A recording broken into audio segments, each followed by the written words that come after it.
I do not have a near-death experience, but I want you, if you're comfortable, to share yours first. I had what I've learned to be called a shared death experience. I started to have very, very enhanced abilities and divinities that I could do after I was so close to my dad and was with him and crossed him over. So I've never had one, but I wanted to, of course, ask you about yours, and I am intrigued to hear what you experienced. Okay, so it happened when I was 7. So, like, my family, like me and my family, we went to this Hindu pilgrimage. Pilgrimages, actually, they're called Char Dham. And, it's like Char Dham are a group of different temples. Okay. And they're based on different areas. And so it was like my first dham, and that first pilgrimage. Okay, I don't know if you can understand, but it's called Char Dham, and this char means 4, dham is like pilgrimage. Okay. So there are like 4 pilgrimages, and if you do all 4 of them, it has to do something with Hinduism, like you're like going holy. to see. It's an honor. Yeah. Okay. Yeah. So the first dham or the first pilgrimage is actually a group of another 4 different temples. Temples? Okay, so it's a very long, hard journey to do all 4 pilgrimages then, I'm assuming. Yes, and I did all 4 of them because thanks to my parents, they're like really, they feel really strongly about, pilgrimages and everything. Yeah. So, so there's this, okay, the camera fell out. And how old were you again? Did you say you were 8 years old when you did this? I was 7, yeah. 7, wow, okay. Yeah, so there's this temple called Badrinath, and it's really up on a mountain, so like cars can't go there, vehicles cannot go there. Okay, you can either walk or hire a horse, or like helicopter maybe, if you hired or do they not let any kind of vehicle go down there? Yes, we hired horses for the whole trip. So that horse was tripping, and it was really high up on the mountains, and they had no railings at the side of. Wow. And it was tripping, and it was so funny. I was with my father because I was just 7, so I could not handle a horse alone. Yeah, it's hard to anyway. You know what I mean? So especially for dangerous place. Yeah, so it was tripping, and because it was raining, and that's a mountainous area and everything, all the slippery grounds and everything. So it tripped, but we didn't fall. But then it tripped again, and then both of us fell down, and I was in between the legs of that horse, totally under that horse. And I'm so thankful that it didn't walk or anything over me. So I just, stood up and yes, and I stood up and went to my mother's horse, and then I saw my father. He fell down, but his I don't know, what do we call them, saddle, that thing where we hang our legs. Oh yes, I don't know, the stirrups. Stirrups, I think they're called. I don't know, but where you put your feet in and they click, Yeah. So you can find, Got you. So he fell down, but his leg, got stuck in that, and then that horse started moving, and it was going towards. Really? Dragging him, right? Yeah, dragging him. Because he fell off the saddle, right? He was being dragged. Oh. Yes, but it was not really bad because he was walking slowly, not running, and but the most disturbing thing was it was going towards the cliff, the end of the cliff. So, the horse rider or the, owner of that horse, stopped it and, unstuck my father's leg. And then we were like, okay, no more horses. We're going to walk up there. Yeah, did you? Wow, okay.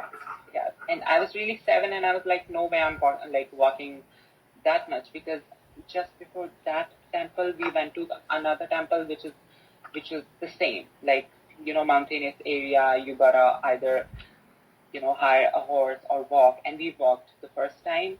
So, and yeah, like, so it was really You have to weird. have all your supplies and all that, right? I mean, you have to carry your Yeah, water and supplies, right? but like, people say that it really shocks you and everything, but I don't know. I just don't feel anything.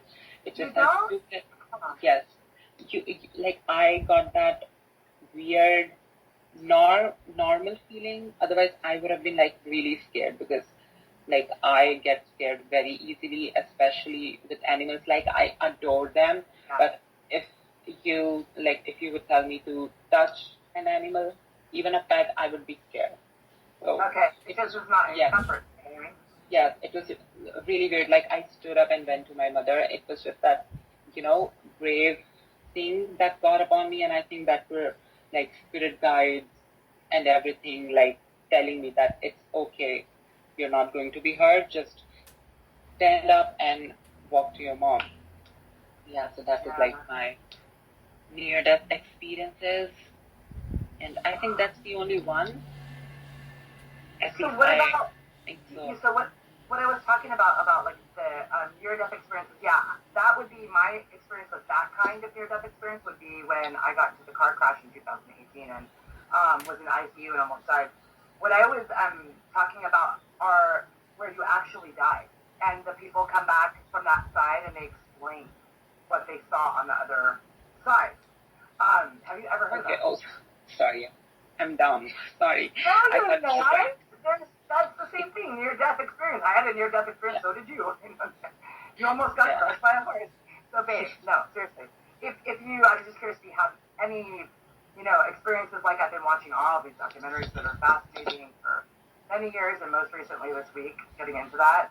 And it's just amazing, the things that they report.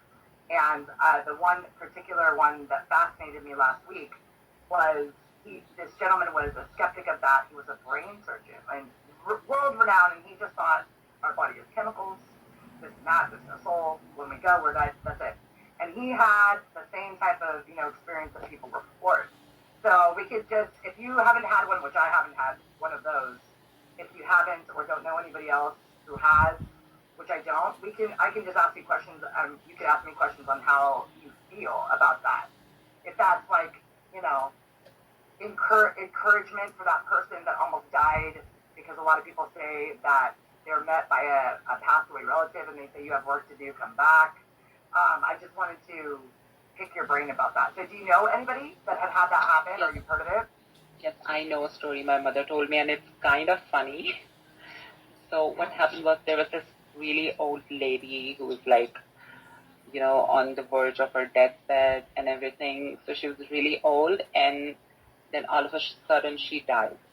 But then, like, a few hours later, she woke up, and like, people were like, oh my God, didn't you just like died? And she was like, no, like, I don't know. She said the people who came to take her, they mistook her for someone else, because both of them had the same name, and the another lady who had the same name as her died that day. No, I had chills everywhere, because the documentary I watched last, somebody said that. They didn't say it that way, but they said, oh, you know what? We made a mistake. It's time for you to go back. So she had the commonality that a lot of people report, that there were beings, there was something, someone there instructing her to either go forward or to come back. Yes. Oh my God, I gotta tell you something. It's not like a near-death experience, but it's something that happened to my mom.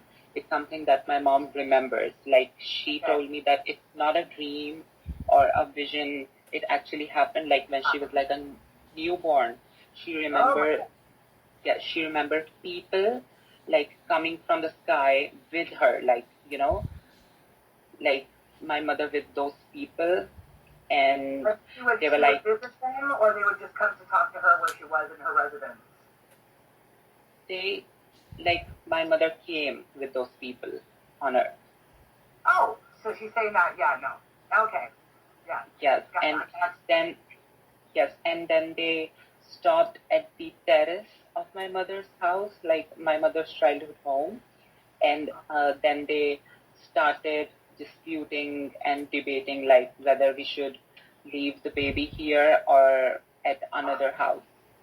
And then, they all divided into two teams, and one of those teams won, and they were like, okay, we're going to leave the baby in this house only. And yeah, she remembers that, and she was like, those people were like really, like they had auras, and they were like really tall and everything. Yes, Okay. and I was like, wow, mommy, are you alien?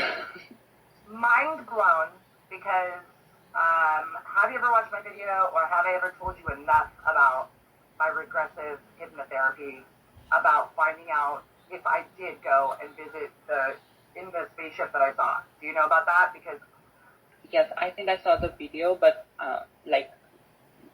Okay, I want to tell you. Yes, tell me again. I'm stunned. That's why I'm speechless, because okay, you know how the typical reports, some people will say it's like small men with that little typical triangle head, big eyes. So when I did the therapy sessions, so basic story is me and 3 other skeptics saw a gigantic disc shaped, it looked like cement or metal, huge, as big as a mountain. I was shocked. Right to our right in the cow pasture. We saw it, not far away we saw it. And it like put on lights for us and did a little show for 5 minutes. We were scared. But the point is I was 19, and for years, something came to me all the time intuitively, like, you have to get their hypnotized or something because you met them. And I'm thinking in my logical brain, no way, I didn't. Long story short, I get the hypnotherapy, and after 3 sessions, I was able to have a vision, and I did go up in the ship, and they were, which shocks me that your mom said this, they were beautiful, tall, illuminated, tall, like maybe 1.5 of an adult, and they seem to be genderless, and they seem to be either a beautiful lavender, like the aura of the crown chakra, something that was pure, not see-through, but kind of, and it blew me away because they seem to be more, not human, but they seem to be more of what I wouldn't have pictured, because everyone always wants to say the little green men. But thank you for sharing that. That's intriguing. Yeah, like my mother, at first she promised not to tell anyone, but then she told my sisters and other people, so now I can tell people. Hey, and I can keep that on the down low. So that's intriguing and interesting. And you know what? It is so sad to me on another note, but this is how we roll, and then we'll go back to the near-death experiences.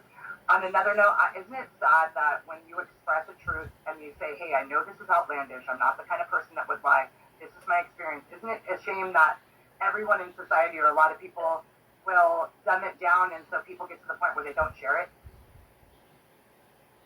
Yeah, people, like, either they don't share it because people are going to make fun and everything, and sometimes they're like, oh, they're just dreams, or they just forget these things on purpose. Like, I don't know, like many times my elder sister, she just forget things on purpose, like all the magical things that happens to one person. They put their blindfolders on purposely, you mean? Like they yes, because when people say that only a few people experience these things, it's not that. I think everyone experience something or the other. They just make themselves ignore it or forget it. It's just that they pretend it didn't happen in their own head, or they never admit it outwardly. You know what I mean? Yes, and I'm like okay with it because me too. It's their journey. It's maybe they're comfortable. And me and you are comfortable with doing this on public forum. A lot of people, it's just that's not their deal. You know what I mean? It's not their journey. They don't want that pressure, because it is pressure. I mean, me and you, I'm so glad that we're doing this, because these subjects can touch a lot of people that truly have that experience and maybe haven't been vocal, and maybe never will be, but it'll provide them validation that they're not, crazy or not having a real life spiritual experience. You know what I mean?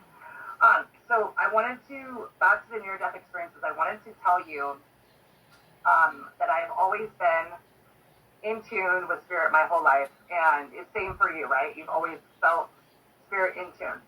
Yeah. Was there any event or year in particular in which you kind of had a very, very much increased awareness and was like the spiritual awakening path, or has it been gradual? I think it's been gradual, but not that gradual. Like, I don't know how to put it in the words because I'm bad at words, yet we're doing a podcast together. But it was like, since the beginning, I believed in everything, like mermaids and everything. And I think I'm really connected to mermaids because I was reading this when I was like really small and used to get these kids magazines. And I could not even read by them. And they had Ariel's photo from the Little Mermaid. And I just knew that these things exist. And yes, but I didn't know how to, like, what to call them because it was still, like language-wise, it was new. So I'm like, oh my God, mom, like, tell me their name right now. Then my mom was like, okay, they're called mermaids. Like, she said it in Hindi. Jalpari, we call them either Jalpari or Matsya Kanya. Matsya Kanya is more Sanskrit. Okay. And Jalpari is like, a new, modern but old kind of word for mermaid. Jalpari stands for water fairy. And oh, beautiful. So Hindi does accept that there are these beings. Yes, because like, did you know Shiva has many kids, like, except Ganesha? No. Well, I mean, let me think about that.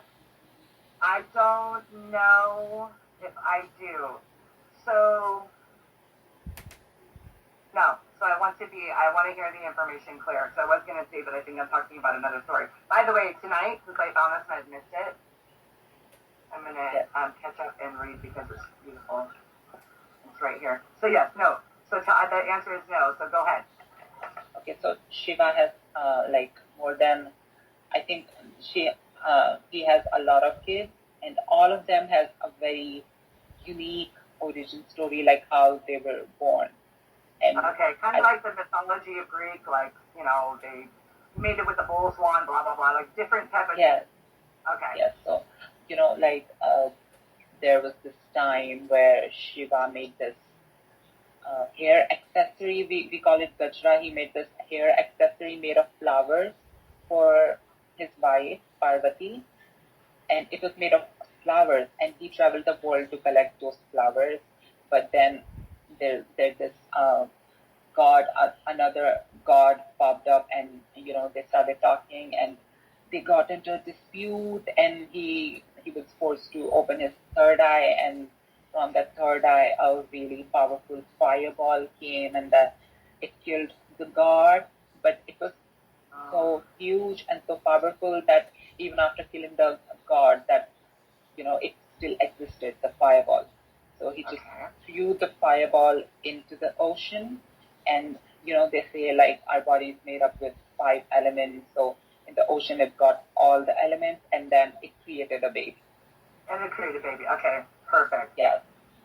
So what the ocean did, there was this really sad mermaid who always used to bury her eggs under the sand, but some of the mean gods, they would walk over. Steal them or something? Destroy them? No. Like, I don't know what do we call them. Like, the carts that are attached to horses, horse cart.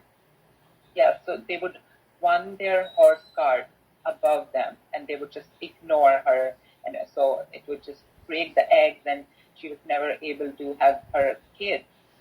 Then the ocean was like, here you go, daughter, you get a child. So, and then, yes, and that's why that child grew up to loathed the gods. And then they had this big fight with Shiva, and then Shiva had to kill Jalandhar, that baby. But yeah, his mother was a mermaid. And I was like really happy when I, get to know this, because my family were like always like, okay, mermaids, they're from cartoons and everything. And I was like, no, mermaids are from like Hinduism, and you guys believe in Hinduism, so now you gotta believe mermaids. Yeah, so you're like, you have no choice, guys. Yeah, and they were like, it's not like we don't believe in them, it's just like they don't exist anymore. But you don't know that. You don't, like, it's like, we don't know what's under the ocean, truly. We don't know if there's Bigfoot out there, and we don't have a million people in every inch of the world, you know what I mean? And who knows, maybe the creatures like the mermaids that we think are extinct just were because of those people in the carts that roll over eggs and everybody else's people. Maybe they have to shapeshift to be visible. Like Wakanda forever. Shout out, Bozeman. Like they cloak themselves because they want to protect their tradition. Oh, you're intriguing me. I love this. Okay, go on, hon. Yeah. So my connection with the spiritual world has been like the same. Like I was really connected to the spirit world, but like people would call me like you're still a child. You're like, it's like you're denying to grow up. You're always in your fantasies. So that's all I like, and I believed them, but I was like, you know what, I'm going to programming. Yes. You're gonna do you. Yes, I was like, you know what, I'm going to keep this thing on for forever, because seeing you guys, I'm not really a big fan of growing up, and everyone was like, like even some guest who, like, when guests try to taunt us, but they really have to be nice. So they, like, the guest used to tell my sisters, like, yeah, he's like really creative. He's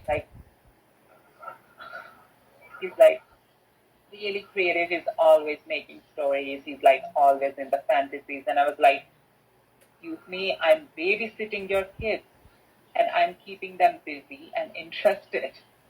Which is like, okay, I think that when people see beauty with someone interacting with their child just from this experience, they're so jelly that they can't get into their inner child-like spirit, that they are projecting, rude stuff like that, because it's just a jealousy. You know how beautiful it is to hear that come from you, because I think that you're going to be like me. You're going to do that when you see a child, even when you're 80, you're going to be able to have that essence because it's within you forever. Exactly. And I'm not trying to brag, but I'm really popular with kids. Oh, you know what? I keep on saying that we're not trying to brag. I think that, you know what, we need to give ourselves some credit and not be cocky or ego mindset, but that is not bragging, because I have told you, not only are you Mochi's grandparent, I would trust you with any kid. Your essence, the way that you are able to flow, like the interactions you've had with my girl, who is so shy, and so your mom, like, she would never get on or be interested in any one of my Instagrammers or whatever. She's just like that. And to see her smiling when you interacted with her the other day about thrift shop, it made me so happy. So I think that I know there's big things in the future with, Astral Mochi or Healing Elements or Sailor Astra, with setting up some sort of facility like an emotional, health center, something like that, because I feel like an influence from you to kids who, for whatever reason, special needs, maybe they are boys, maybe they are not accepted with their family because they came out, or maybe they want to change genders. I think that you and I have different ways to make people feel that way, but I feel as if you know what I saw as a vision just now? The guy, what do you call that? He, like, the people that follow, the mouse that follows that guy, that's Pied Piper. Like, but it's not in a bad way. I feel like the kids are you're like a magnet to them, because you know what?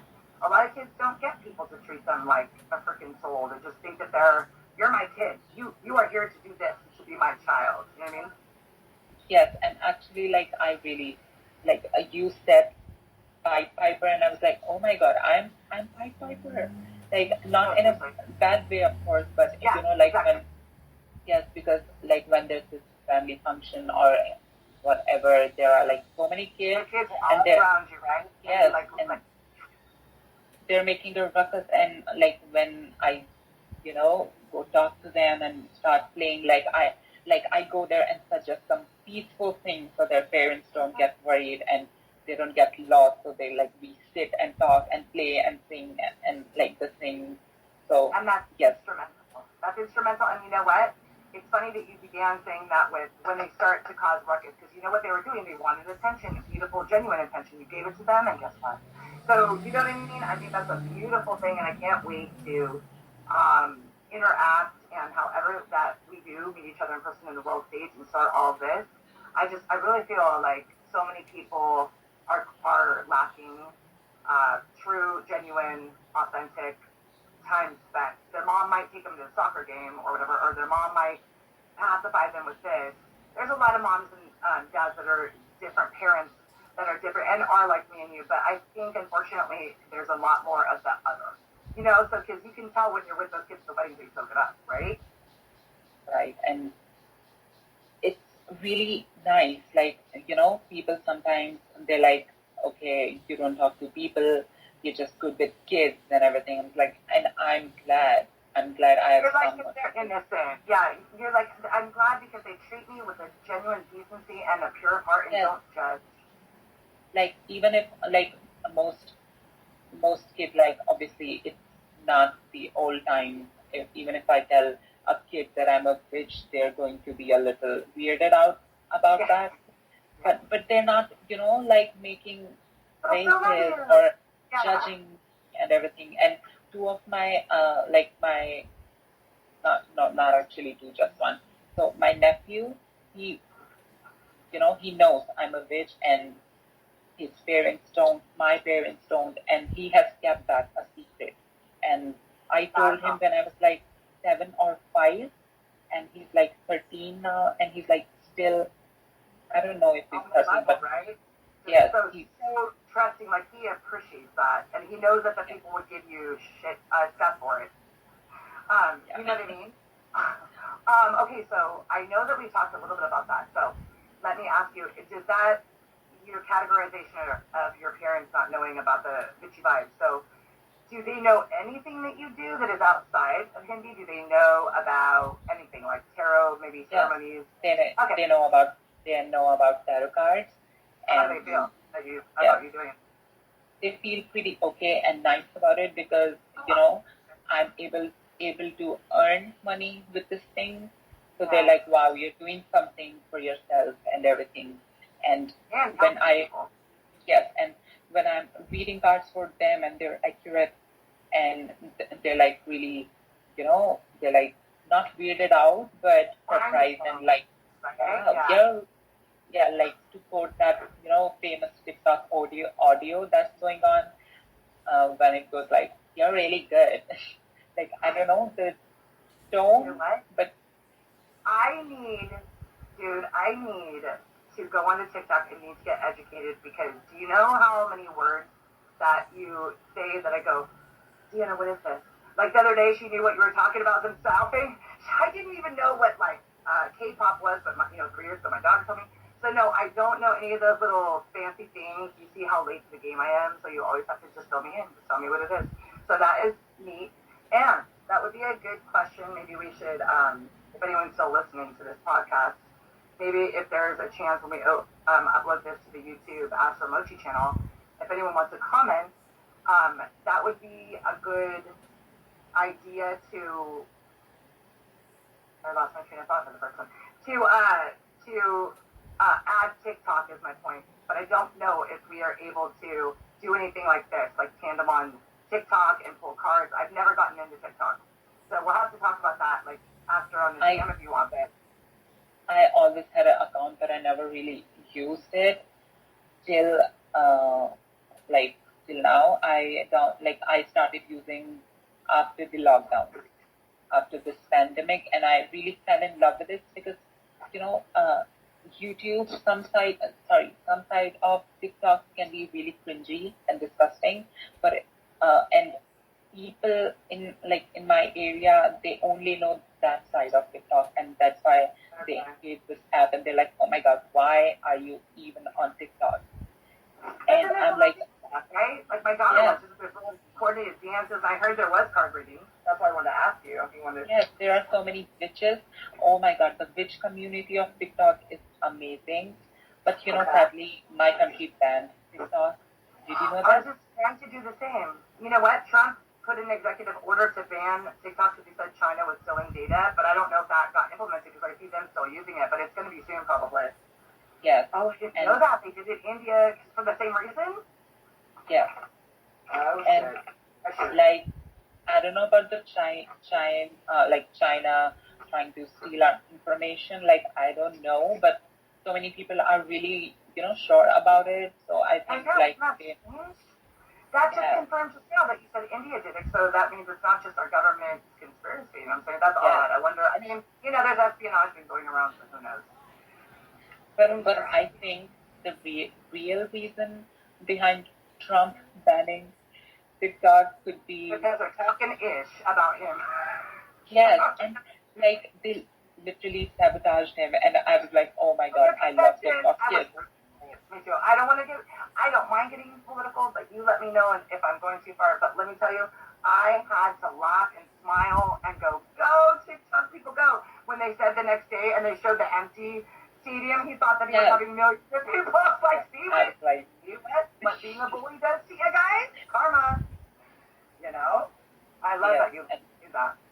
And I used to tell these stories about my mom, and she was like, wow, that's cool.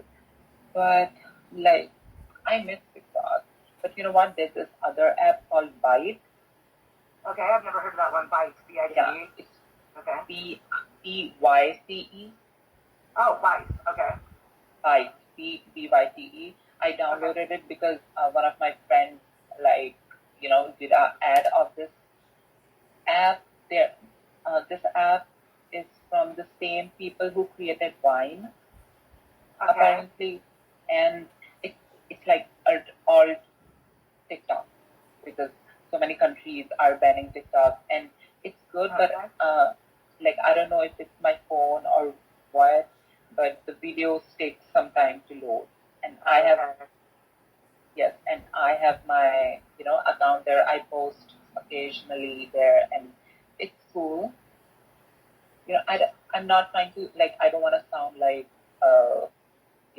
sexist, but on TikTok people talk about two sides of TikTok: the straight side of TikTok and the gay side of TikTok, and the gay side of TikTok is really amazing, and the straight side of TikTok is just Charlie D'Amelio dancing, and e-boys doing that G-dance. Yeah.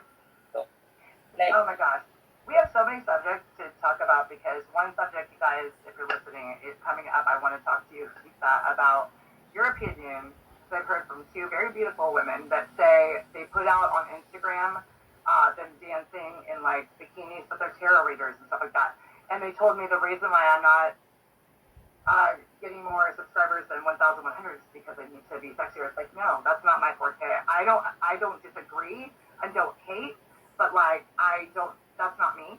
I've never been one to be wanting to been known for my looks. So how do you feel about that? When you see that, or if you haven't, just pretend you did. How do you feel about that? Would that draw you to a tarot reader if it was a hot guy with his shirt off, or a beautiful babe with her thing? If it was so sexual, not just pretty, I'm talking about, Yeah, sexual. I'm not saying that I don't feel nice when I, look at them, hot e-boys, and oh my god, some of them are, they're really fine, but they're just hormones, and I'm not looking for something, to make me want something I don't have. On point. You just gave the line of the podcast. I agree. I'm looking for spirituality and things like that, and you're like, yeah, that's a little too much of a tease. Okay, so shout out again. We should. I'll DM you after. I have a couple of b-boys that on YouTube. I'll share the videos to you, and a couple of them. Okay, so what I was gonna say is the near death. I mean, I asked you the question about what path was your awareness elevating and spiritual awakening or whatever, if it happened gradually. The reason why I asked is because mine did too, gradually. However, after my father's death, and we were BFFs, in 2011, it literally started like the day that he passed as far as escalating. 2 nights after that, I had my first long dream precognitively. It was just something random, but it ended up happening, and then it just went on and on and on. So what I looked at through these documentaries recently, it was saying that when somebody extremely close to you passes away, you are, or it's reported that a lot of people have my same experience, that is you level up. You know what I mean? So I'm just wondering what your thoughts on that. Do you think that that's the case, or do you think that when we experience a loved one dying, we feel that kind of real deep emotion and we open up a little bit more, and that then allows it to naturally come? I don't know. I was just curious about your thoughts on that. Yeah, I think it's definitely the connection, because the soul never dies, and when one loses the human body, it's still in the human world, like just the past, Yeah, it's just right here. Yeah. Afterlife, like they go to afterlife. And I think your connection with your father, it it made it it opened the gate for you to spirituality. I agree. And you know what I heard the other day say? Do you know who Tyler Henry is? Yeah, I guess. I love Tyler Henry. Oh yeah, I love Tyler Henry, the medium, the psychic medium. Oh my gosh. So he yes, he's like a celebrity. Celebrity. He's a celebrity psychic, right? Yeah. He has a show and everything. Yes, he's amazing. Yes, okay. I love that little adorable thing because he's on point. He oh goodness, what was I going to tell you? He said something like, it was pertaining, and now I'm going to forget because I got excited that you named Tyler Henry. But no, he was talking about, oh my goodness, I can't remember. That makes me mad. We'll go on because that'll be annoying during the podcast. Sorry, but it was something that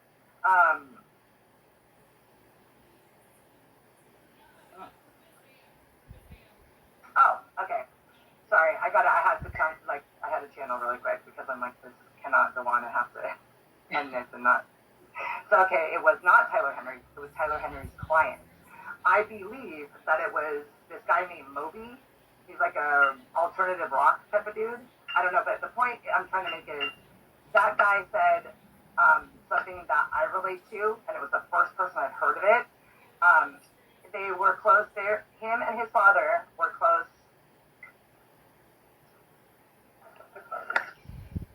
Him and his father were very close in life, and like me and my father were close in life. But he said the first thing, he said the first thing for the first time, he said something that I have always felt, but I never want to say it out loud because I think it would be misconstrued. As close as I was with my dad on this planet, while he is there in the afterlife and I am here, I feel like we have grown. We are so closer than close, and we didn't even have problems in the real life, but it's like this divine connection in which he's able to not have any of his maybe things like holding back or not. But you get what I mean? And also, like you said, in life, he had to work and had school. So, and when they're there, he has all the time in the world to spend with you in your third eye opening. Do you get what I mean? So I thought that was interesting. Excuse me. My throat chakra. When I get in there, sorry podcast, if you heard a little pause, people didn't know I was on a podcast now. You know what I was going to ask you? Do we have a limit? I think I already said this. We don't have a limit, huh, on Skype? Like, it's unlimited. I think this is... Okay, and then I know that at least through Spreaker now we have I think an hour and 47 minutes. Do you see where is there any timer? Can you see on your thing how long we are? Because I'm down. It's been 40 minutes, almost 41. Okay, so are you good? Do you want to keep on rolling with the near-death experiences, or how are you feeling?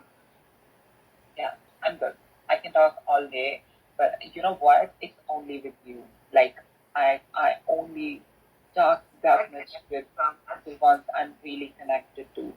Yeah, and I'm excited to talk. Like, I'm like, let's roll. Like, I wish that, like, you know, I'm all, yes, what is the next subject that we're going to do? Because there is endless things. I cannot wait. So, okay. So, I guess we could talk about something very, very similar. How about actual out-of-body experiences where you go under surgery? Have you heard those stories? You go under surgery, and while you're in the surgery, you're floating apparently above the bed and watching everything happen. But they're not. The person didn't die, but they're under anesthesia. So do you think because the brain is under anesthesia that allows the soul to escape? Perhaps. What is your thought? Yes, I think that's related to astral projection, right? So do I. But how do you think that happens if they're not initiating it? And they're under anesthesia. You know what I mean? I'm always curious, like, are they still operating in there and it's just like their mechanisms that shut off for the surgery? You know what I mean? Yeah, because I think like a lot of times I astral project and not on purpose. And this happens a lot.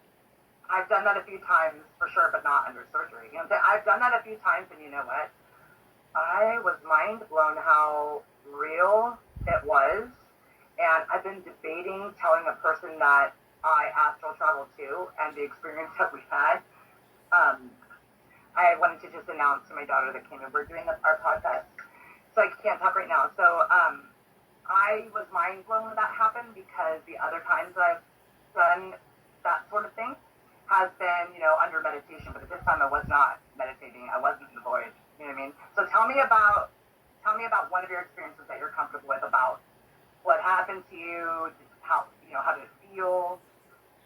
Okay, like I'm not, like when it comes to astral projection and lucid dreaming, a lot of times I'm not able to, you know, set them apart.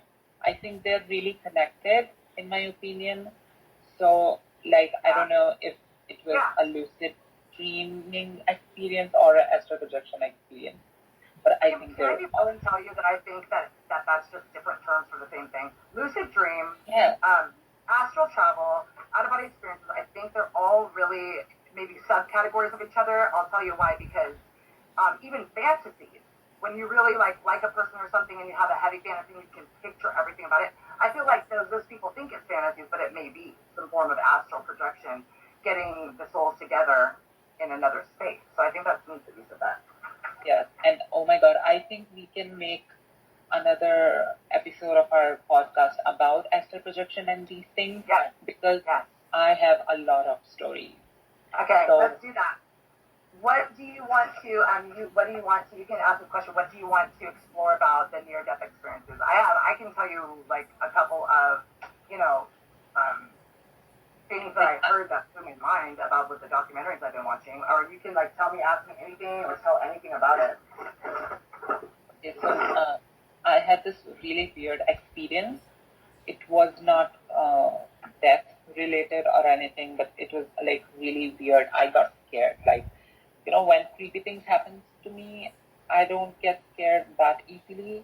But that time I really got scared, and I had to sleep in my sister's room with her, because I was like, I'm not, like, there's no way I'm going to sleep in that room alone. Okay, I think there's some technological error. Can you hear me? Hi, can you hear me? Hello?